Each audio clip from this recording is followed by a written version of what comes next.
Over to Chairman Henslow. Thanks, everyone. Good to see a fairly large crowd here tonight. I'd like to thank MRB Group for doing the presentation, Board of Supervisors, Chamber Board, the IDA Board. I think it's a pretty historic event to have everybody here and to see what we can do with the future of Willard. A lot of potential, and we need to make sure we do it right. So hopefully everybody enjoys, and we'll see what's next. Thank you.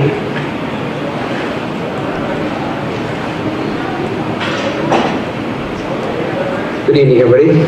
I'm Michael Indolo, the Director of Economic Development for MRB Group, and I am the lead on this consulting gig. So, quick question for you. We do have in the front rows a number of board members. If you're one of those board members, we ask you to come up here for two reasons. One is we're giving you guys the first crack at questions, and we want to be able to hand the microphone quickly. And secondly, we like to keep the troublemakers close, so we can keep an eye on them. So, apologies to folks who were at the last meeting, because there's going to be some duplication in these slides. We want to make sure that everybody has all of the information before we get to next steps. But today is really about next steps. What does the community need to do next with respect to this facility? So we will get to that, but just bear with us as we go through the details again. We have a fairly lengthy task force membership here. I'm not going to read through the names, but I will just recognize my consulting colleagues from EDR. We had Sam and Lisa, who did much of the master plan work that you'll see later on.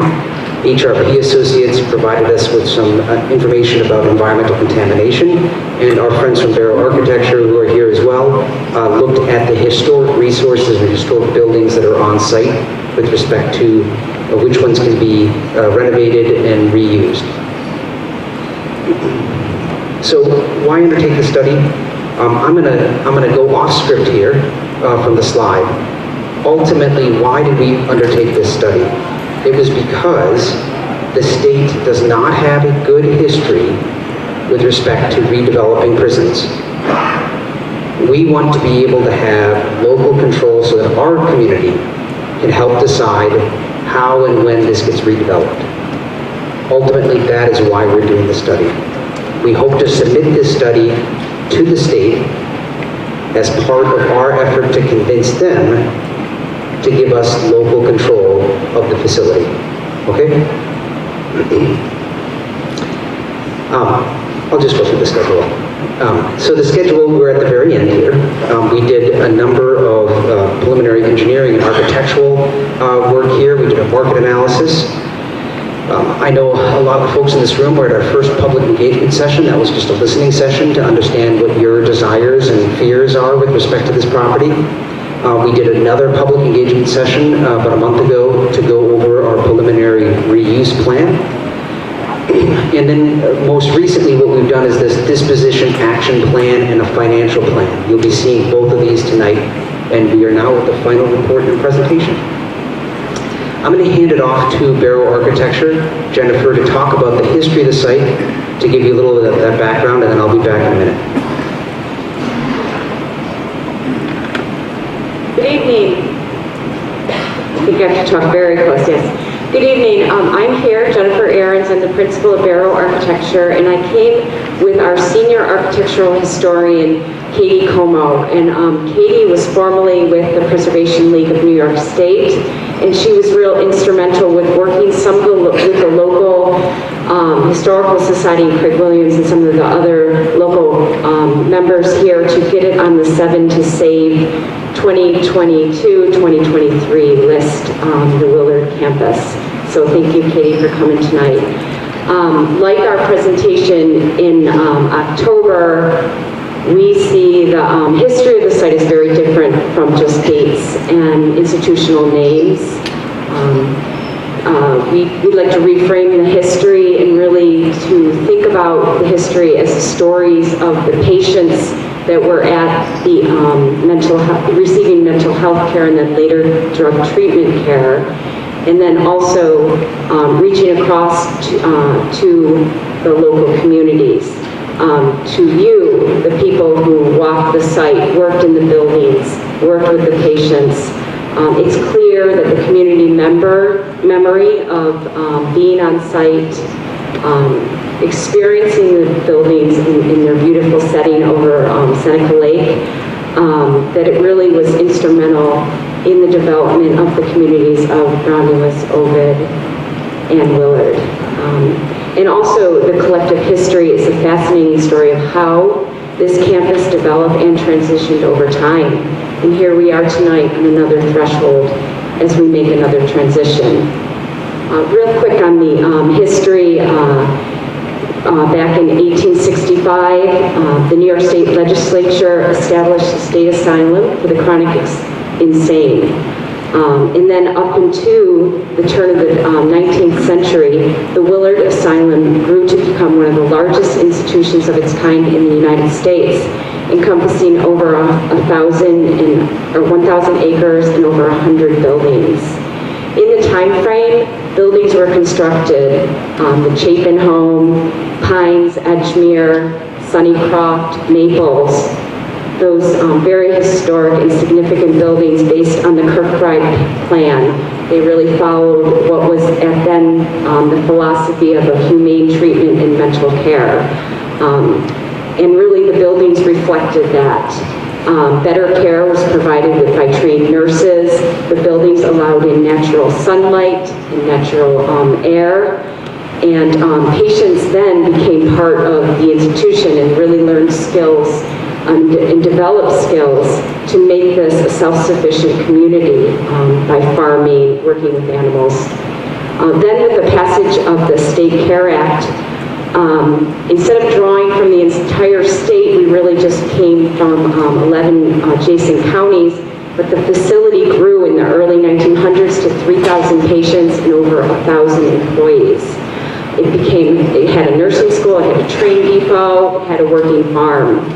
Again, changes in the philosophy of care was reflected in the architecture. You had Elliott Hall, the Birches building, South Home, North Home. These all were a little more institutional in feeling rather than the sprawling Kirkbride plan buildings.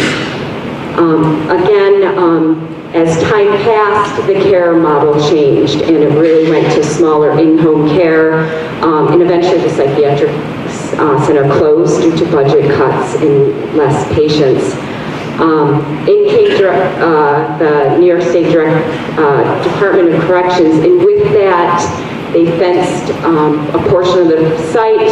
They used a lot of the buildings for administrative and actual treatment facilities, but then unfortunately a lot of the buildings were left vacant. So now with the closure of the drug treatment center, over 75 buildings are empty. You are, as a community, are faced with many changes. But there's also promise, and that's what we found in the report, with the community's involvement, particularly in this phase of planning.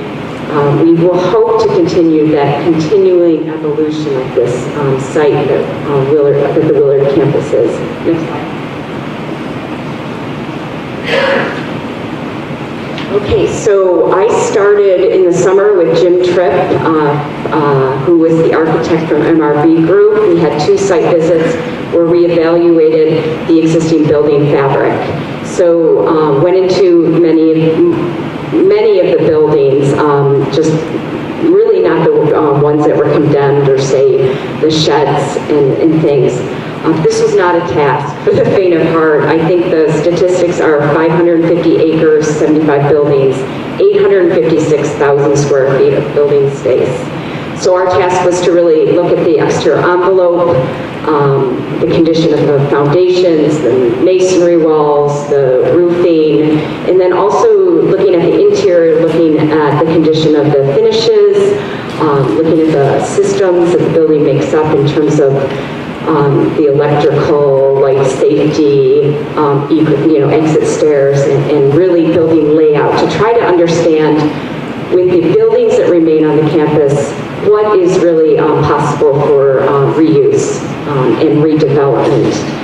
Our observations were based on just visual. We didn't do any exploratory work, testing. We didn't do building code studies. I would say that ownership, though, by the New York State had the benefit in that most of the buildings that were occupied during their drug treatment center portion really was a good thing for to allow for redevelopment because it really because they had, as a public entity and needing to take care of the safety of the occupants of the building, they had upgraded electrical, they had full accessibility, handicap accessibility, they had full sprinkler systems, life safety, egress lighting, all this sort of more institutional and infrastructural components are in place that really then help with any, these are usually really big challenges to overcome in any development project. Next slide.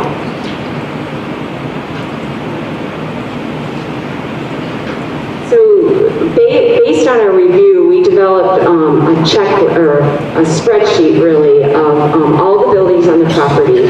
And in that we tried to include the dates of construction, and if we knew the dates of vacancy, we included that because oftentimes when a building goes vacant, then trouble comes because it's not heated or the trees take over. But being you know, in use has really helped save a lot of the buildings. So we looked at and really identified 3 different categories of buildings. Rehab is really the ones that are in the green are the ones that we saw that had a high degree of potential for rehabilitation. For instance, Hadley Hall, that's very easily to be converted to a successful community center, and I think that's what everybody would love to see for that.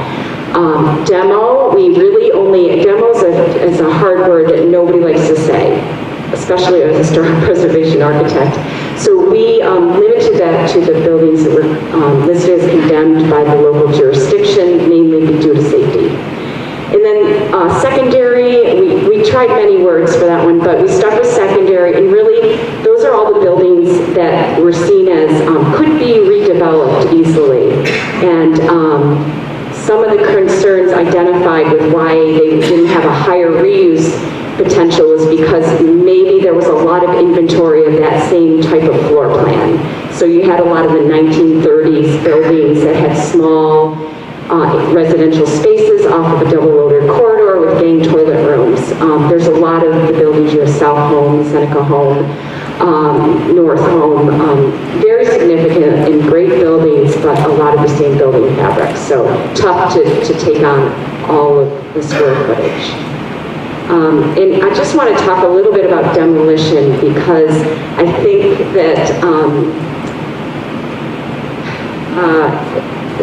that word lacks creativity. I think that it was not it's not a word that the community wants to hear, and we understand that. So I just want to say that moving forward, you wouldn't want to close off your mind to potential reinterpretation, especially of the Kirkbride Plan buildings, the Pines, Edgemere, and the Chapin Home, which are facing, in a lovely location, facing the lake, that potentially they could be reinterpreted like the Fort Duquesne.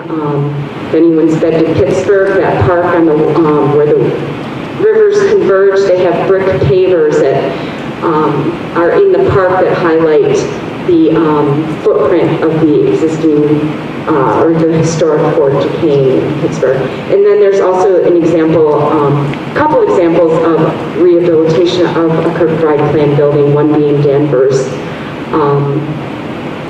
Katie, what's the Danvers State College? No.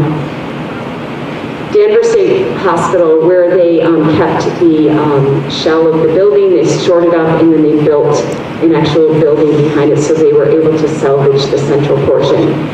So sky's the limit, and I'm going to pass it back to Michael to talk about how we're going to get there. Thank you. We had specifically, specialists in historic preservation because we know the importance of that for the community. So I think Jennifer brings her enthusiasm for what that means and what it could mean. A few things, I'm going to go through a few slides a lot quicker than we did last time. We had a lot of community input, really quite a bit, in terms of what people wanted to see at the site. I won't go through all of these, but historic preservation obviously is one. There was some community uses, and there was also some preservation of open space for sure. We also had things like jobs, right? Jobs and tax base.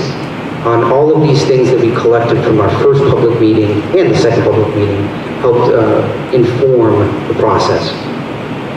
And you can see that we had a couple exercises as well that talked about waterfront and senior assisted living and rehab structures. You can see by the size of the words, there are a number of times they appeared in comments that we got out through the process. We also did a market study, and we said, okay, what are the potential uses that are supported by the market that could go at this site, right? And again, I'm not going to go through every item here because we've done this a couple times already. There are some limited industrial uses that we think could go there. The site is very well served by infrastructure, has tons of water, tons of sewer, tons of electric capacity. So there could be some food and beverage manufacturing going on there. There's obviously the ability to put in some accommodations related to resorts and residential in particular. There's quite a bit of demand, I would say, across all of upstate. There's a real housing shortage in general, and those numbers are equally applicable in this particular area. And a number of the buildings would obviously fit well on that. So how do we create this plan? And you're going to see the plan in a little bit, and there's a number of caveats about what the plan is and what it isn't. We did our site visits, we did our historic look, we did our existing building inventory that was available in terms of the layouts, the floor plans, the site plans, and so on like that. We had our public input sessions. We got a good understanding of the infrastructure from our engineers, good understanding of the building reuse potential from our architects, and then we looked at everything around the topography and the regional context. So what you're going to see in this conceptual plan, it's important to emphasize the word conceptual. This is not our recommended plan. These are options that we examined. So what you're going to see here looks like it's an entire site master plan, but these are concepts. Each area has a concept that we looked at. We said this is a concept that appears to have some market demand, that fits at this site, that has a historic element of the site, or could have a historic element of the site incorporated into it, and the community supports, right? And we said, how would that look on the site? So the first site, they're numbered, I'm going to start at the bottom, number 1. Number 1 site, this is predominantly a resort building, right? There's an existing pier, existing dock right here, hoping to expand that out with the correct permissions. But this would be kind of a job creation area. There was some interest expressed in this site previously for this use, and this is the place to put it, right? This is a great place to have it with waterfront views and waterfront access. Down at the bottom is the sewer plant that serves not only the site, but a number of locations off-site as well. Area number 2 is a gorge. It's not developable because of topography and because it's wet, but it would make an excellent walking trail. So that blue hashed line right there is a walking trail proposed to be able to go down to the waterfront into these slips. There's also a proposed walking connection up to the state campground and then down to the Babcock.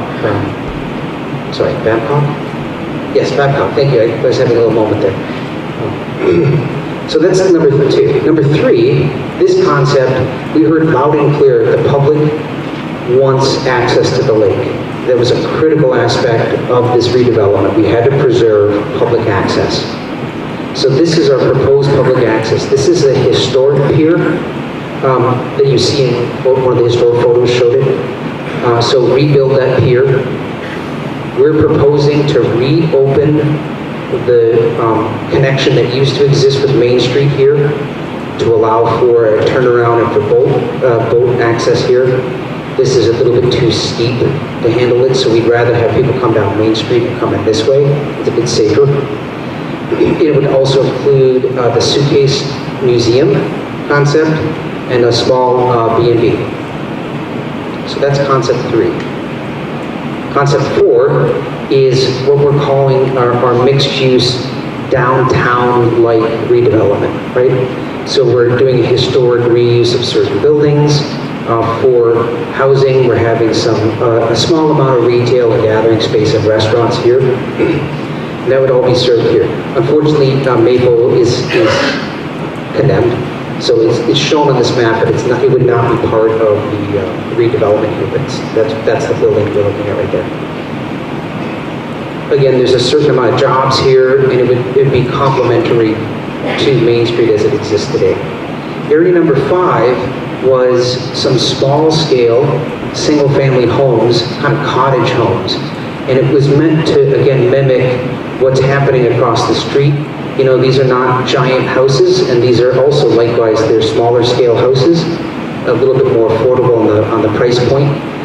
And of course, with access to the lake, there's those amenities, an interior road network. Here's the water plant and power plant, which we would obviously preserve into the future, the water plant. The 6th area here, this is a combination of institutional and industrial use, as well as some residential.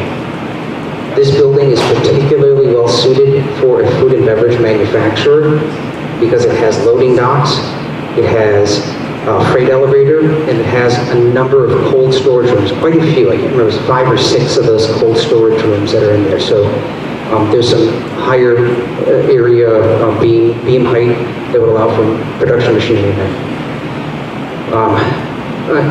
And then between these two buildings, potentially either an institutional use like a BOCES, and then also housing is one of, housing is one of the uses there.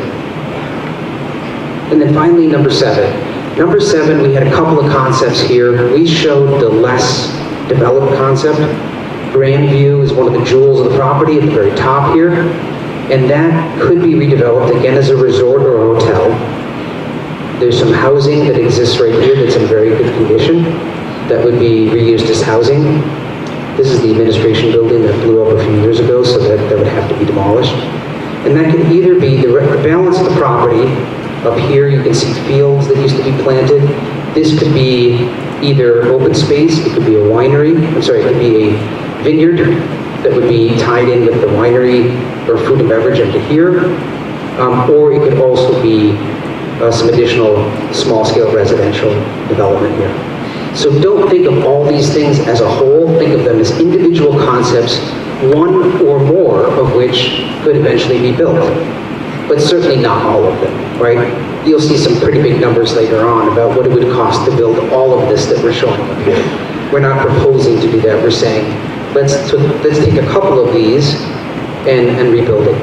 And as far as community benefits, I will just say, again, with public access here, Hadley Hall, the museum, and then the walking trail are all public amenities or public-facing type of amenities.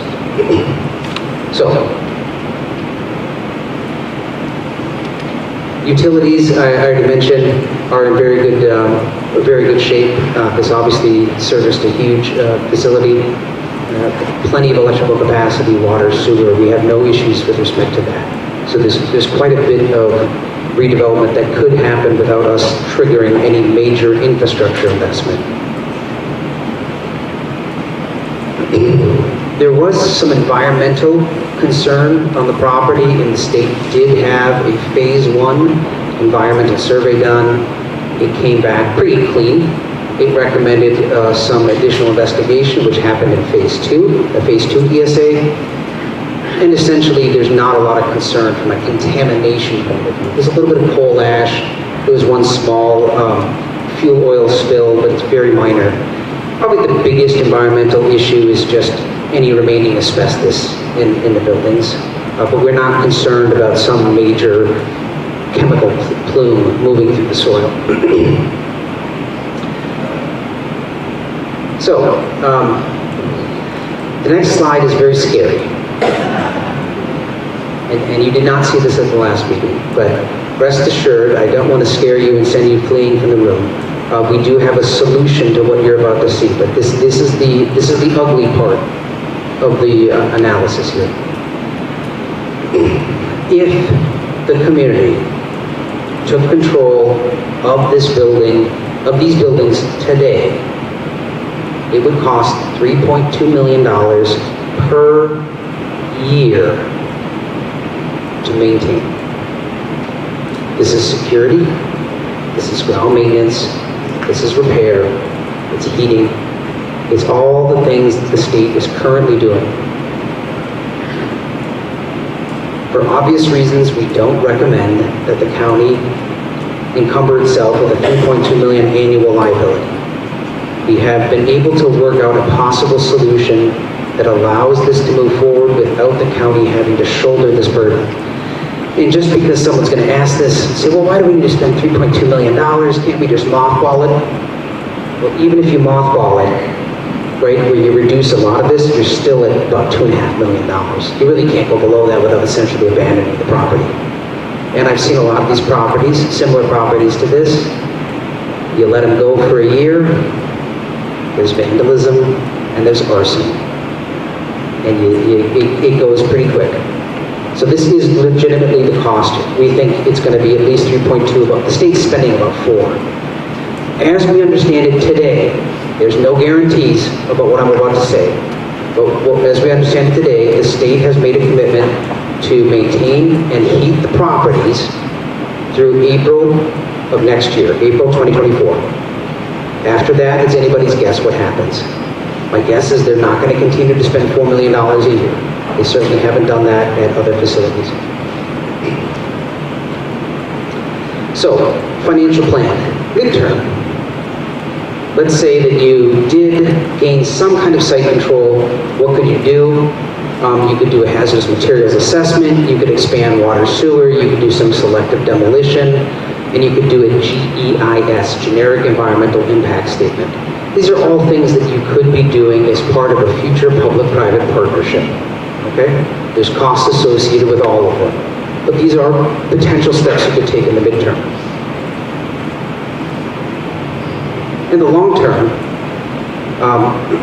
these are all the concepts you saw in the conceptual master plan, right? So the resort facility, let's take Main Street, right? Number 4, Main Street. There's a certain amount of demolition, about $500,000, rehabilitating certain buildings, $26 million, some new construction, 17, and then the infrastructure site work, 88, so a total of $52.5 million. That is what would it take to accomplish what is shown on that map. So a developer, a private developer, right, we wouldn't have a committee for this, would have to be willing to spend something along the scale of $50 million in order to achieve that vision, right? So these are not really additive, but somebody added them up anyhow. For $322 million, I did say, let's take that out, but it didn't get taken out, because it's not really additive, right?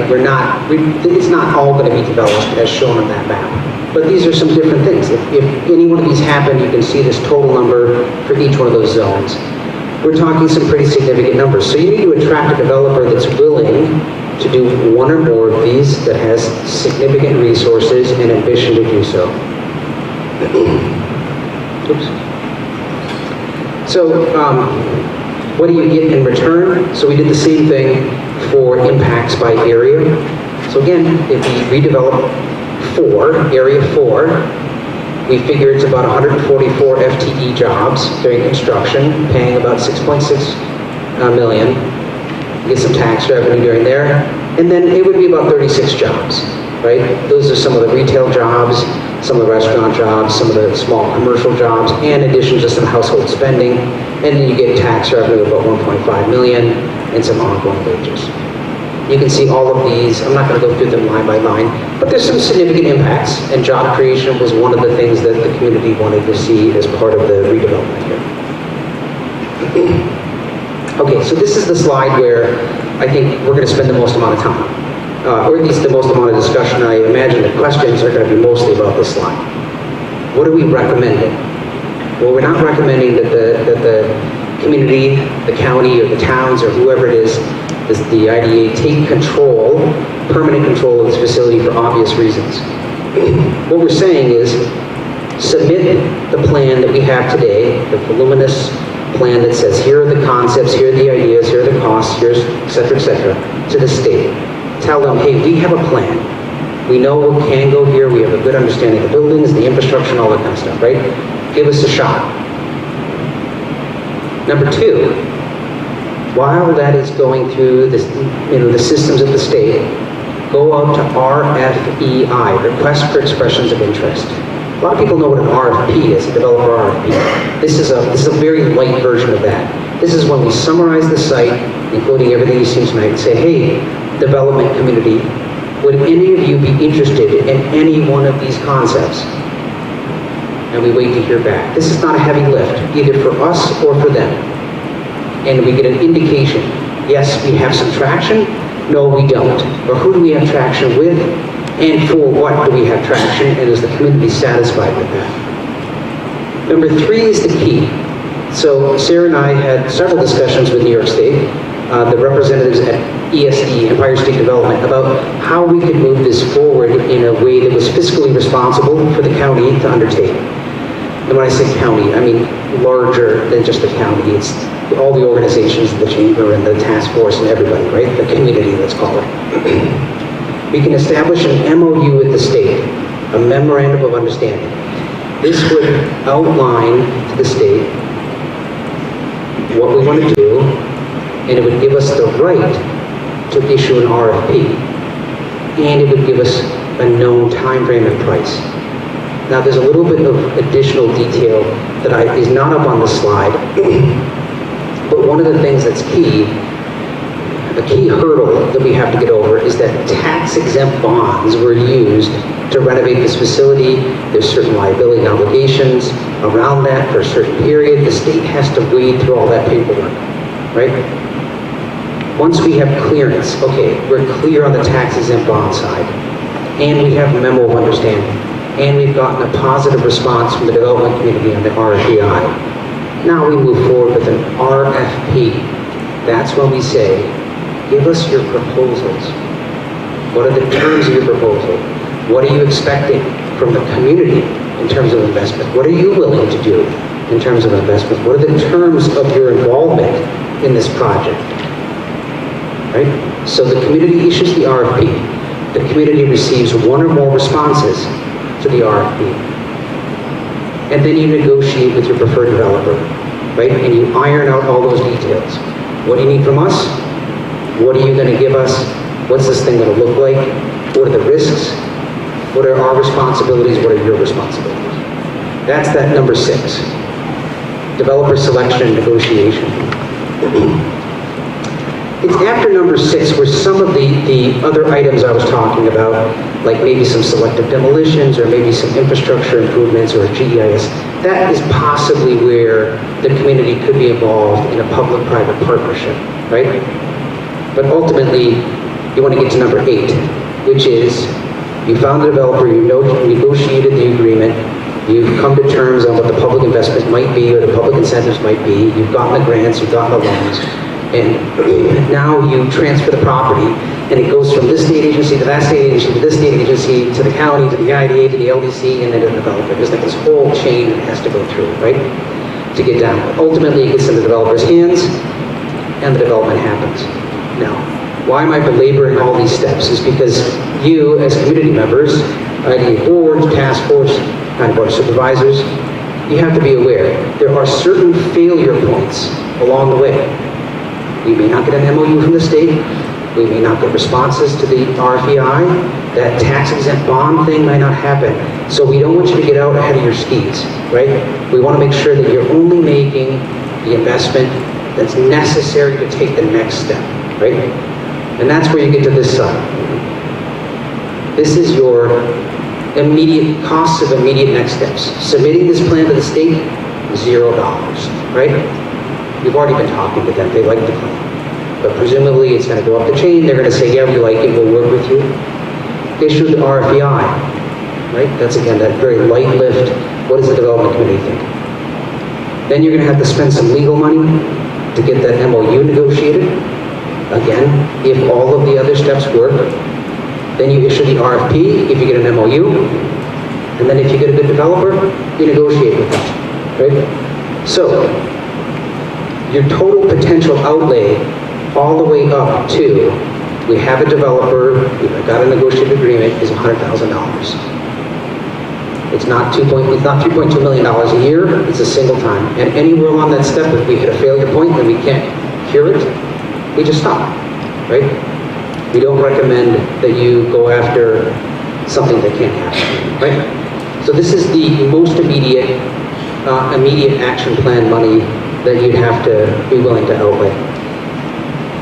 And that is the end of our formal presentation. I'm sure there's questions. We do have a second microphone somewhere, but I can hand it back and forth as well. So I'm going to start with the board supervisors, or actually anybody in the front two rows, right, can ask questions, and then we'll open it up to the public. So who's got a question? Who's got a comment? Who's got a concern? Any complaints for Tracy? I'll take the compliments. Anything? What's the biggest hurdle? The state. The state, New York State. There's no guarantee that they're going to heat those buildings. There's no guarantee that they're going to maintain the buildings for the next year. There's no guarantee that they're going to clear the bond, do the MOU, allow us to issue an RFP. That's the biggest unknown. Second answer to the same question, money. That's the biggest hurdle. If we can get the state to play ball, the next thing is money. We have to find a developer, we're going to have to enter into a public-private partnership, and we're going to have to go after the state for some money. Now, one of the things I didn't mention earlier is that in previous rounds of closure, the state has allocated transition money. We're currently working on another prison reuse study in Wayne County. The Butler, if you're familiar with Butler Prison, that closed. They had an allocation of $8 million. That's a much smaller facility, by the way. They had an allocation of $8 million that was associated with the transition away from the prison. There's no guarantee to get that money, but we hope, and we've been told that they are working on this round of prison transition money. As a reminder, we're going to start with the boards who are hosting this particular meeting for the questions, and then we'll open it up to the general public when time allows. If you don't get a chance to ask your question, we do have index cards at the sign-in table. Please write down your question, and we'll upload a Q&A to the website afterwards. So I saw a couple hands go up in the back, but we just want to make sure that we're able to answer the questions that we asked first. Yes, go ahead. Steve Oldney, Jeffrey Trout, town supervisor. Who shepherds that process you were outlining? Is it an LDC, the IDA, the county? Who does that? So that's really up to the community. There's not necessarily a designated individual that is the point person. Now, the state is going to look for political will, right? So if we didn't have the support of the Board of Supervisors, we'd go nowhere with this, right?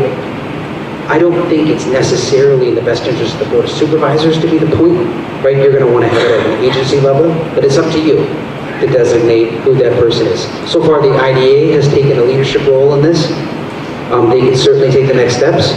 You could form an LDC. You could use the land bank, which you have out there. It's up to you to decide to point to the entity that you would like to take lead on this. And I say you, Board of Supervisors, community, the other boards that are in this room.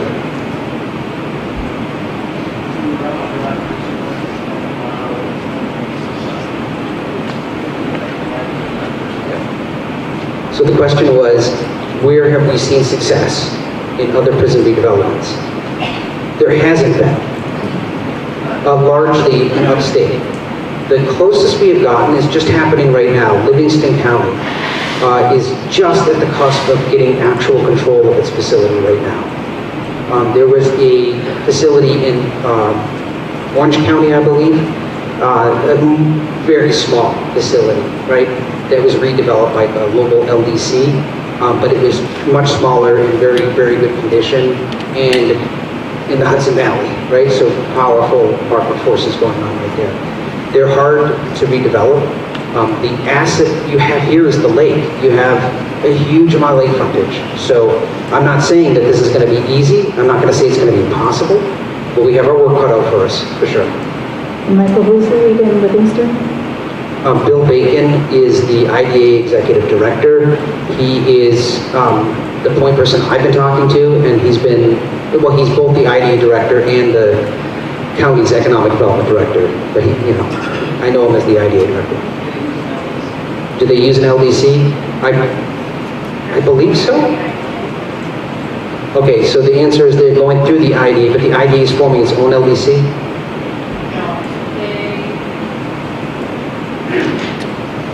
Sorry, so Livingston County, their Economic Development Director is a county employee who also manages their IDA and an LDC. For the correctional facility transfer, that is going specifically through the IDA. For the state's attorneys, there was some, supposedly, according to Bill Bacon, there's some requirement from the state that if they were to transfer the property for no consideration, so, $1, that would have to go through a governmental or semi-governmental entity. Otherwise, there would need to be a public bid process. So that's my understanding. We're having the state look into those details in this regard. Thank you for that refresher. So for anybody who doesn't know, an IDA is not like a nonprofit in one sense. They are formed by statute. There's actually a statute that says this is a public authority. So it's state legislation to create the Seneca County IDA. So they are essentially an act of the state. So it makes sense that they would go through the IDA. The question was, what's the financial scope of the Livingston project? I don't have the details about what the dollar values are. They are being given the property, so they're not buying the property, they're being given it. And that has to do with bond financing issue. There's no appraisal. Well, there is an appraisal, but it doesn't have any governing on the cost. And there's no clawback from the state in terms of if they turn around and sell it, that the state gets that money. No, it's their property. But Ben Guthrie, I'm on the IDA. We're talking about the piece of it that's prison redevelopment. That's Area 5, and I wanted to emphasize that this campus has much more ability to be developed than that. And that there have been many successful developments of this type of campus across the country. There are a lot of these campuses around. So that's I wanted to say it's a little more optimistic than it sounded. I'm sure anybody in this situation, just with New York State prisons, if that's the question, what's an example of a successful redevelopment of a New York State prison? There's not a great track record. But you're right, there's plenty of redevelopment where we hope to be working on a redevelopment of college campus shortly, which is another thing. Those are also interesting, unique properties, right? Just like this one. That have a historic aspect to them and job creation and an economic loss when they closed. Yes? Mike Reinhardt, Seneca Falls. What would be a realistic time frame if they were to go through those steps to put out, to see if there's interest? And specifically, what would be the timeline for the state for them to make a decision if they're going to fund it past spring? Okay, so you asked a few questions, so if I forget one of them, please go back and tell me to go back and answer it. So, timeline. The first question on timeline. We tried to make a timeline that was both fiscally responsible, but also move the project forward as quickly as we can, right? So, timeline for this. We've already asked the state to look into bonds, right?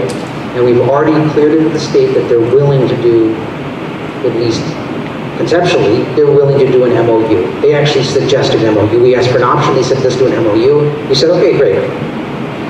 So, with the RFEI, we could submit this to the state and issue an RFI tomorrow if we wanted to, right? It's not that expensive. We don't have to have control of the site. We're just asking developers, would you be interested in something like this, right? So that can happen essentially immediately. MOU, while the bond question is being resolved, which we hope to have by January. We hope to have a response by January about whether or not the bonds are cleared, right? The MOU, I think realistically, we're talking 6 months, maybe more, because the state just doesn't work very fast on these things, right?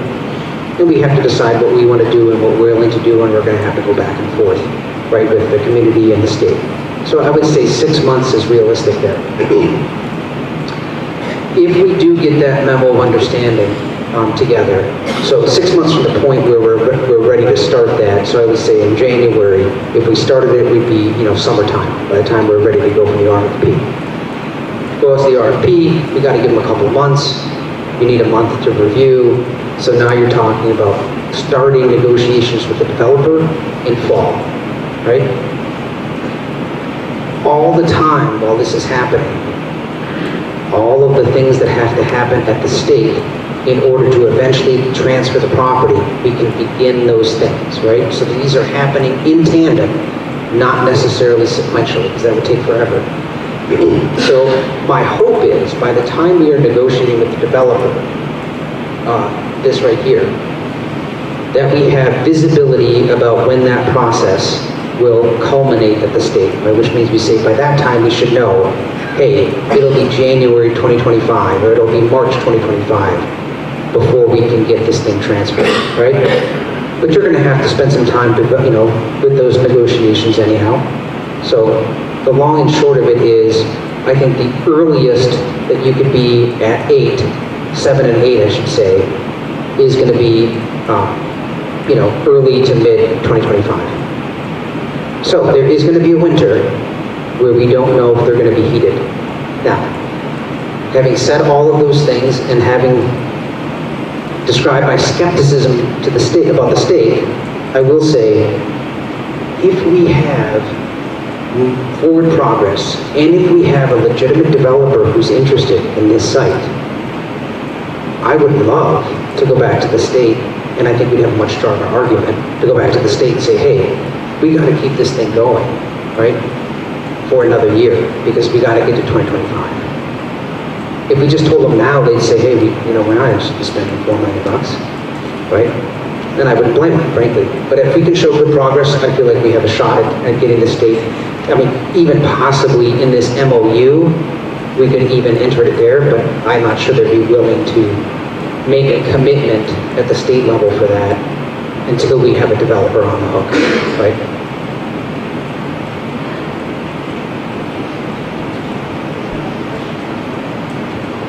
Thank you.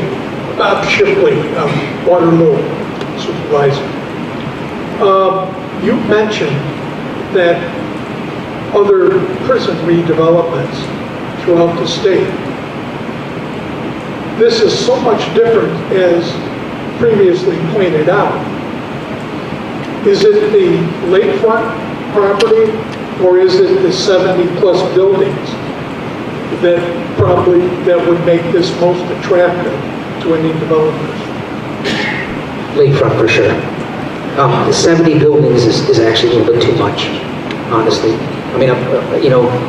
The non-contributing, non-historic buildings, we're probably going to have to demolish a few of them.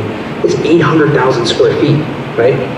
You think about 800,000 square feet, even if it's only $100 per square foot, right? It's enormous numbers just to get to that. No new build, just renovating what's here would cost a fortune, $80 million, right? That's before you get to infrastructure, site development, or any new construction. So, unfortunately, we have too much building. But the huge asset is the lakefront and the acreage, right? That's what it is. Now, I do think there are many buildings that could be successfully economically reused, right? I just wish we had fewer of them, right? Because it's a big nut to crack. It'd be a little bit easier to crack if we only had 400,000 square feet of building instead of 800,000 square feet. So.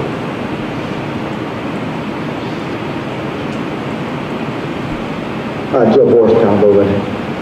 What can we do for next steps? Town-wise, county-wise, resolutions of support? Where do we fit in? Yeah, I mean, so where do you fit in? It's this slide right here. What I would not want is, and we haven't had this so far, is for some group of the public saying we're against whatever this idea is, right? I think in general, we've had really great attendance and we've had really great support. So that's great. Community support. The Board of Supervisors speaking as a single voice saying, yes, we want to move forward with this. And someone empowered to negotiate with the state. That's really what we need right now. The RFEI, it's only 10 grand, right, to get that done. I think it'd be silly not to do it, right? Sorry? So along that lines, would this be an appropriate use of ARPA funds? Yes. Boom. Yep. So, because I feel like if we go to the state with an RFEI in hand saying, hey, we're not just smoke, this is not just smoke and mirrors, we're moving on this today, right? We need you to move with us. We're going to get more traction with the state. I'm not going to say it's a cakewalk, but it's going to be a lot more helpful to say, yeah, we're putting money down. Well, you've already put money down. You're doing the study, but we're taking the next step, and we're ready to take the next step and come along with us. Frankly, the state wants to get rid of this, right? They don't want these buildings, but that doesn't mean they're going to move fast. We got to push them. So that's what I would say. Let's get the RFEI out there, and let's speak with one voice and say, state, we want an MOU, and this are the terms. We're willing. Give us a year. Give us 2 years, right, to do this. Give us the right to issue an RFP, and give us some assurance that when we pull the trigger, you'll actually transfer the property, right? Because then we can go to the development community and say, hey, we have some certainty here. Community wants this, the state wants this, we're supporting it, and here's the vision. So that's my hope. But that's the long answer to do the next step. Do number 2, right?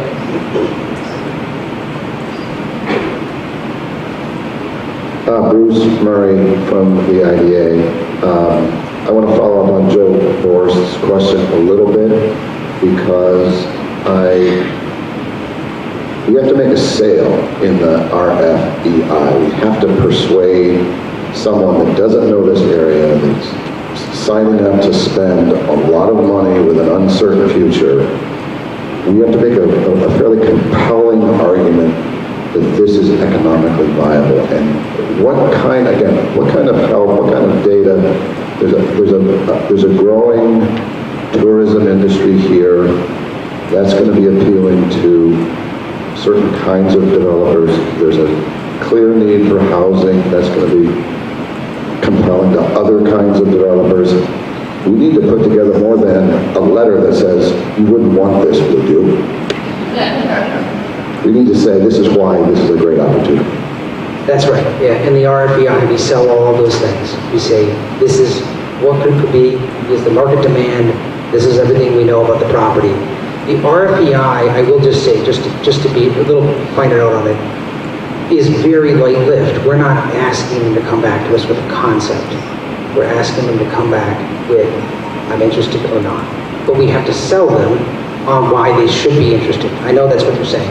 But I'm just, in response to that, I'm just saying, yes, but we don't have to make a specific financial commitment today saying we'll throw $10 million in, right? We don't have to do that. We just have to say, we understand this will be a public-private partnership.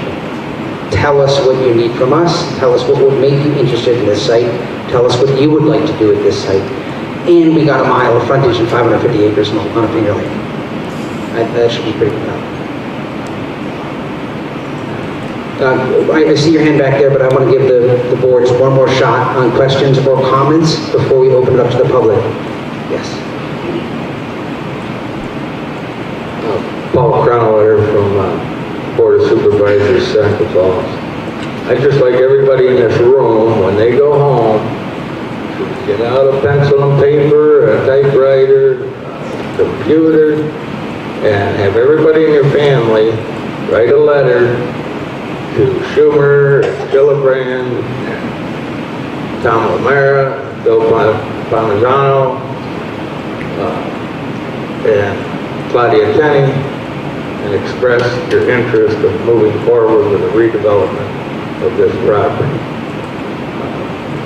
I remember when Senator Mike Mazzolio, classmate of mine, he said handwritten letters go so much farther than a form letter. But I think it's imperative that all the boards involved, the town boards, the county boards, write letters. But some grassroots support goes a long way. If I could jump in here, I want to thank Supervisor Cronin-Wetter for that comment and actually acknowledge that we have, if they're still here, we have some representatives actually from our state and federal elected offices here this evening. So we have representatives from Senator Gillibrand's office, Congresswoman Tenney's office, and Senator O'Mara's office.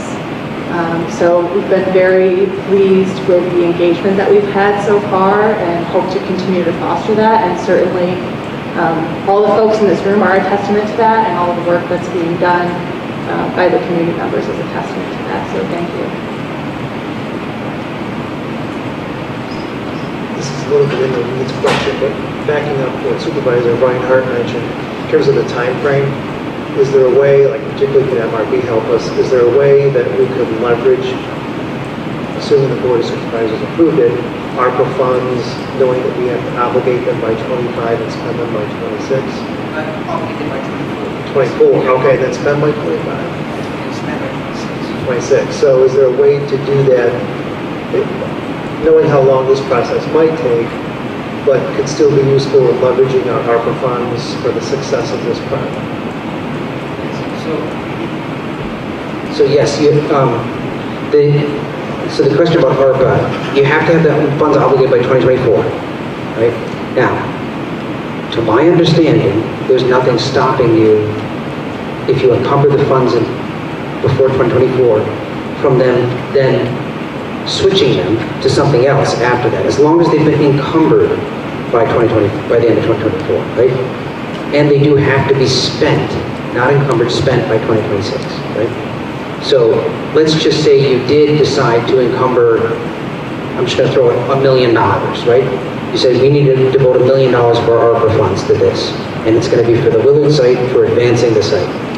And if for whatever reason we hit an impossible roadblock, right, and we just can't move forward with it, the state says we're not transferring it.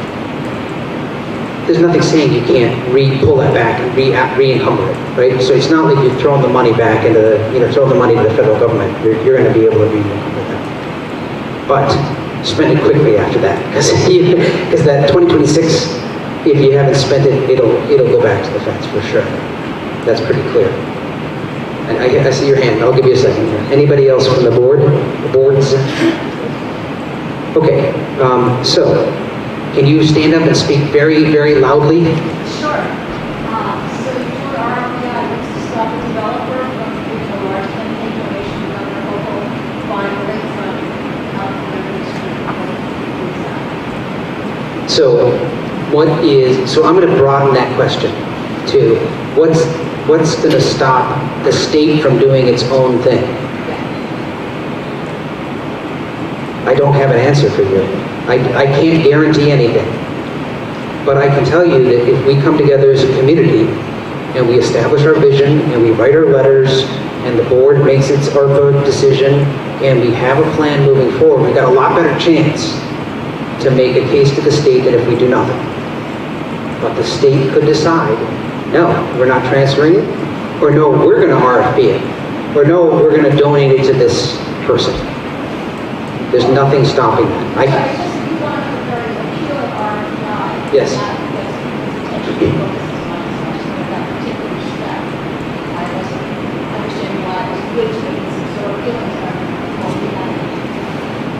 Because we need to know to tell the state, hey, we think we have traction in the development community. This is why you should listen to us and fast track it, right? So Michael, I think we should do maybe 2 more public questions and wrap it up. So. Okay, thank you. Hi, I'm Jan Quarles, longtime resident of Ovid. Okay, so my daughter's a realtor, and I know real estate prices have jumped so much since the pandemic. There are bidding wars that push the price of a house up $100,000. with people paying cash, like 9 people competing over it within 24 hours. So given that, has it been discussed the possibility of subdividing? You say there's too much, there are 50-some buildings in the secondary category. Can those just be all subdivided and sold off? You'll get investors, both domestic and foreign, coming in and turning them into condos. Like the state could sell them off at a low price. They'd be sold quickly. And it could be an income-generating campus where some of the funds of the income would then turn towards helping us develop this, you know, as your plan outlines. Yes, so I don't think the state would be entertaining a subdivision prior to transfer. Okay?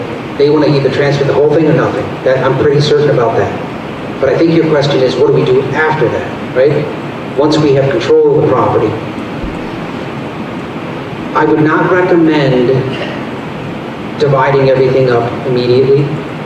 You want to go out to a developer first to see if you can get what's called a master developer, right?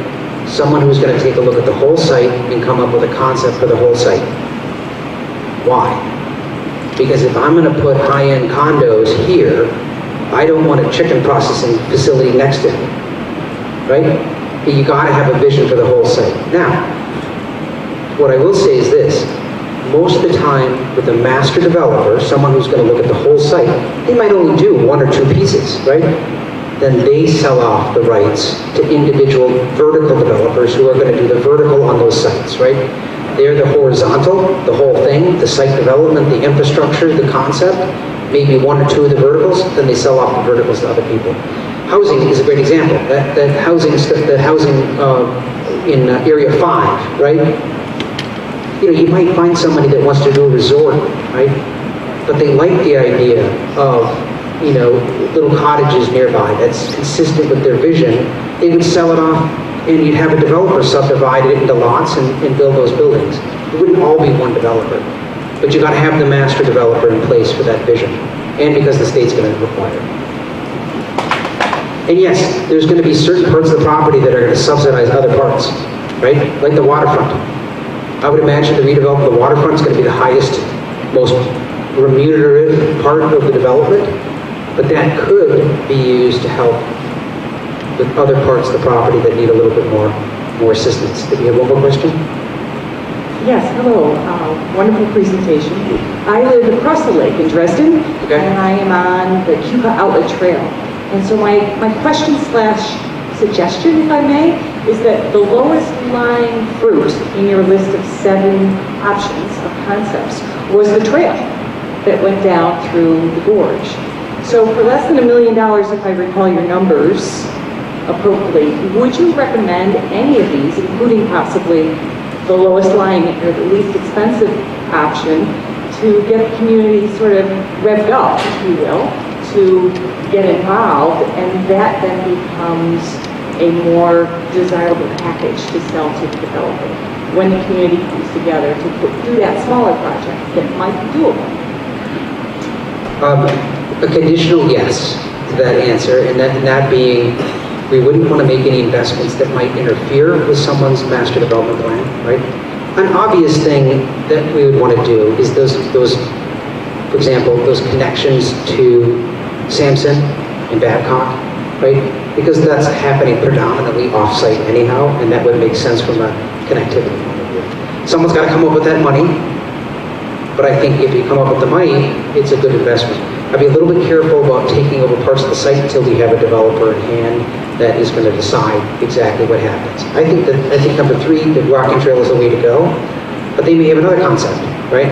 And they may want to, we don't want to make an investment and then have to take it back, right? Or interfere with someone's vision. And also, I mean, we were talking earlier about grant opportunities. There's a number of, for some of the public uses, there's some grant opportunities at the state level that this would make a compelling application for. For example, the water access, right? There's a parks grant related to that. And there's a waterfront grant related to that as well. So we would look for selective financing and funding opportunities for the public components of that. I just wouldn't get too far ahead of things. I mean, if you have $1 million and you want to do this, I'd be willing to work with you, but I'd say let's hold off on major community investment until we know what the site's going to look like. Just get the last word. Cemetery. So not shown on our redevelopment, but just up top here, this is part of the Willard campus, but you'll notice it is not shaded. The state will maintain in perpetuity control of the cemetery for obvious reasons. It's not going to be able to be redeveloped anyhow. So that's off the table. Either way, we're not worried about it. It's going to be there as a cemetery. All right, thank you very much for your time. We encourage you to stick around if you have some additional questions. We're happy to chat, and good luck. And don't forget about the index cards if you have questions. Yeah, thank you.